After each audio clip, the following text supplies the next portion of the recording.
Computer નેટવર્કના unit 5ના 7th લેક્ચરમાં હવે આપણે TFTP ટ્રિવિયલ ફાઇલ ટ્રાન્સફર પ્રોટોકોલ જોશું. TFTP આની પહેલાંના લેક્ચર્સમાં આપણે FTP જોયું હતું કે what is file transfer protocol. તો એના જેવું જ છે, પણ this is trivial file transfer protocol. So what is the difference between FTP and TFTP અને ટ્રિવિયલ ફાઇલ ટ્રાન્સફર પ્રોટોકોલનો યુઝ શું છે? ફાઇલ ટ્રાન્સફર પ્રોટોકોલનો યુઝ છે એ આપણે ફાઇલને ટ્રાન્સફર કરવા માટે કરતા હતા. અને એ પ્રોટોકોલની રિક્વાયરમેન્ટ શું કામ એને હતી? તો કે કોઈ બી સિસ્ટમમાં ડેટા એક્સચેન્જ થાય છે, ફાઇલ એક્સચેન્જ થાય છે, તો એવું જરૂરી નથી કે બંને ફાઇલ જેમાં ટ્રાન્સફર થાય છે એ બે સિસ્ટમમાં સેમ ઓપરેટિંગ સિસ્ટમ હોય અને એ બેનો ડેટા ફોર્મેટ ને બધું સિમિલર હોય. એટલે કે યુનિકલી બધી જગ્યાએ ફાઇલને ટ્રાન્સફર કરવા માટે ફાઇલ ટ્રાન્સફર પ્રોટોકોલનો યુઝ થતો હતો. નાવ when we need to simply copy a file without need of all function of FTP protocol. હવે FTP પ્રોટોકોલ આપણને ઘણી બધી ફંક્શનાલિટી પ્રોવાઈડ કરે છે, પણ આપણે હવે એવી કોઈ ફંક્શનાલિટી જોતી નથી. સિમ્પલી આપણે ખાલી ફાઇલને કોપી જ કરવી છે, ત્યારે આપણે યુઝ કરશું TFTP. હવે એક્ઝામ્પલ લઈએ. When a diskless computer is booted, we need to download files from server. So at that time we do not need all the sophistication problem solution provided by FTP. હવે તમે જ વિચારો કે જ્યારે આપણે આપણા સિસ્ટમને બૂટ કરતા હોઈએ છીએ, તો જ્યારે સિસ્ટમ બૂટ થતું હોય ત્યારે આપણે ખાલી ફાઇલ્સને ડાઉનલોડ કરવી હોય સર્વરમાંથી, જેથી કરીને આપણે આપણા સિસ્ટમને બૂટ કરી શકીએ. તો ત્યારે છે એ FTP યુઝ કરવાની કોઈ જરૂર નથી. ત્યારે આપણે સિમ્પલી જે ફાઇલ ટ્રાન્સફર કરી શકીએ, એટલે કે કોપી કરી શકીએ, એવા પ્રોટોકોલ ટ્રિવિયલ ફાઇલ ટ્રાન્સફર પ્રોટોકોલનો યુઝ કરી શકીએ છીએ. Reading file in TFTP means copying file from the server side to client side. ફાઇલને રીડ કરવી એટલે શું?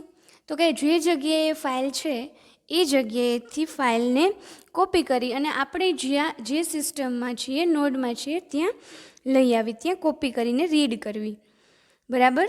તો reading a file in TFTP means copying file from server side to client side. એટલે કે TFTPમાં રીડિંગ અ ફાઇલ એટલે એનો અર્થ એ થાય છે કે સર્વર સાઇડથી લઈને ફાઇલને કોપી કરી અને ક્લાયન્ટ સાઇડ મૂકી દેવી.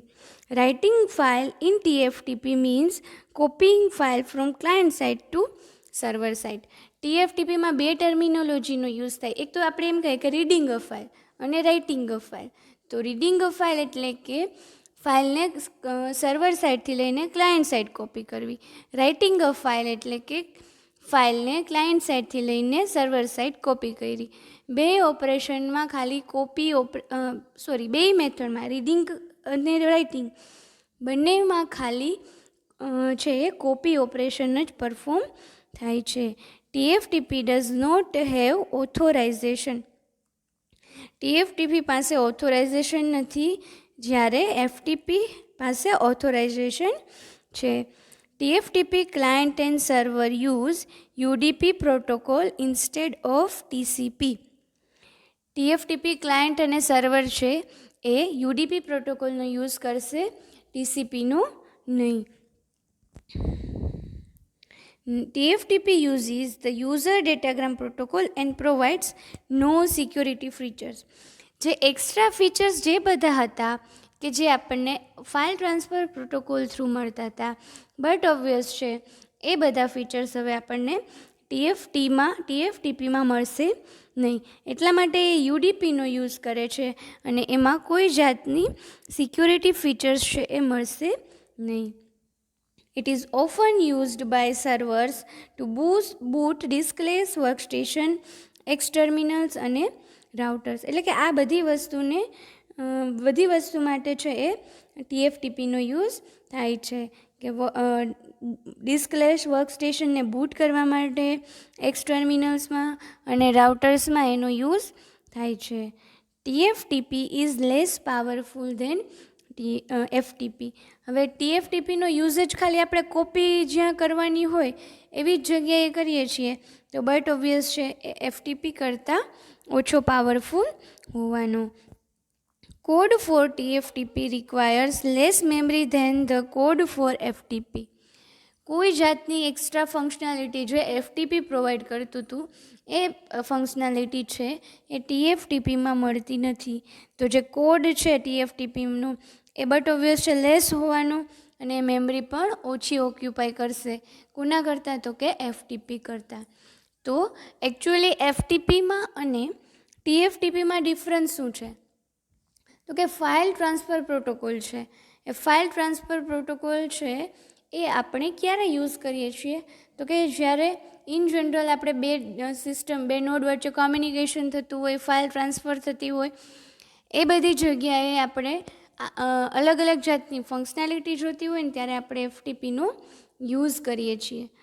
પણ અમુક સિચ્યુએશન એવી છે કે જ્યાં રિક્વાયરમેન્ટ એવી છે કે જસ્ટ ખાલી ફાઇલને કોપી કરવી છે. એ whether it is from client side to server side or it is from server side to client side, means કે reading a file or writing a file. તો જ્યારે આ જ રિક્વાયરમેન્ટ હોય ત્યારે છે એ આપણે TFTPનો યુઝ કરીએ છીએ. FTPમાં છે એ TCP/IP પ્રોટોકોલનો યુઝ થતો હતો, જ્યારે TFTP છે એ UDPનો યુઝ કરશે, યુઝર ડેટાગ્રામ પ્રોટોકોલ. અને આમાં કોઈ સિક્યોરિટી ફીચર્સ છે એ મળશે નહીં. જ્યારે TFTP છે એ લેસ પાવરફુલ છે કોના કરતાં? તો કે FTP કરતાં. અને જે ફંક્શનાલિટી છે વધારે FTP, એના લીધે એના કોડ છે એ વધારે મેમરી ઓક્યુપાય કરશે. અને TFTPનો જે કોડ છે એ ઓછી મેમરી ઓક્યુપાય કરશે. તો this is how TFTP is worked. હવે નેક્સ્ટ ટોપિક જોઈએ, ઇલેક્ટ્રોનિક મેલ.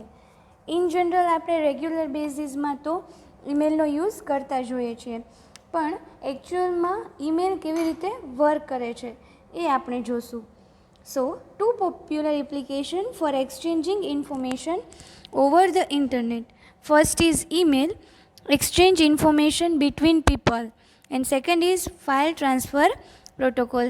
FTP અને TFTP આપણે ઓલરેડી ડિસ્કસ કરી લીધા છે. તો હવે આપણે જોશું ઈમેલ કેવી રીતે વર્ક કરે છે. Electronic mail or email is a very popular application in computer network such as the internet. જેવી રીતે ઇન્ટરનેટ પોપ્યુલર છે એવી જ રીતે ઈમેલ પણ એટલું જ પોપ્યુલર છે. Email appeared in the early 1970s and allow user to exchange text-based messages. Just પહેલાં આવ્યું ત્યારે ખાલી ટેક્સ્ટ બેઝ મેસેજીસ જ છે આપણે સેન્ડ કરી શકતા હતા.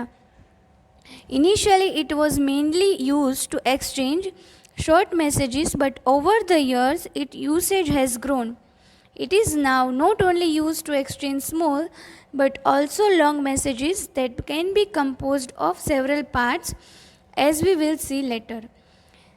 એટલે હવે જે આપણે અત્યારે જે રેગ્યુલર બેઝિસમાં મેઇલનો યુઝ કરીએ છીએ એમાં લોંગ મેસેજીસ અને ઘણી બધી બીજી ઇમેજ ને ઘણી બધી આપણને ફેસિલિટી છે એ અવેલેબલ છે. So now how actually mail delivery system is worked. So there are total 3 stages. Let us discuss one by one. First stage. Email goes from the user agent to the local server. Mail is stored in the local server until it can be sent. હવે email છે એ પહેલાં જ્યારે user send કરે છે એટલા માટે એ પહેલાં user એજન્ટથી લઈને ક્યાં સુધી જશે? તો કે લોકલ સર્વરમાં. જ્યાં સુધી એ સેન્ડ નહીં થાય ત્યાં સુધી એ લોકલ સર્વરમાં સ્ટોર રહેશે. મતલબ કે તમે જ ફોર એક્ઝામ્પલ તમે મેલ ટાઈપ કરો છો, તો એ મેલ ટાઈપ કરો છો જ્યાં સુધી એ મેલ સેન્ડ નથી થતો ત્યાં સુધી એ લોકલ સર્વરમાં સ્ટોર હશે. જેવો તમારો મેસેજ સેન્ડ થઈ ગયો પછી છે એ લોકલ સર્વરમાં નહીં હોય. User agent uses SMTP client software and the local server uses SMTP server software. હવે આપણે આ ફિગરમાં ડાયાગ્રામમાં વધારે સમજીએ કે જો અહીંયા એસએમટીપી ક્લાયન્ટ છે, એસએમટીપી ક્લાયન્ટથી છે એ જશે લોકલ સર્વર એસએમટીપી સર્વર સુધી. So SMTP is simple mail transfer protocol. એ આપણે આના પછીના લેક્ચરમાં ડિસ્કસ કરશું કે એસએમટીપી કેવી રીતે વર્ક કરે છે.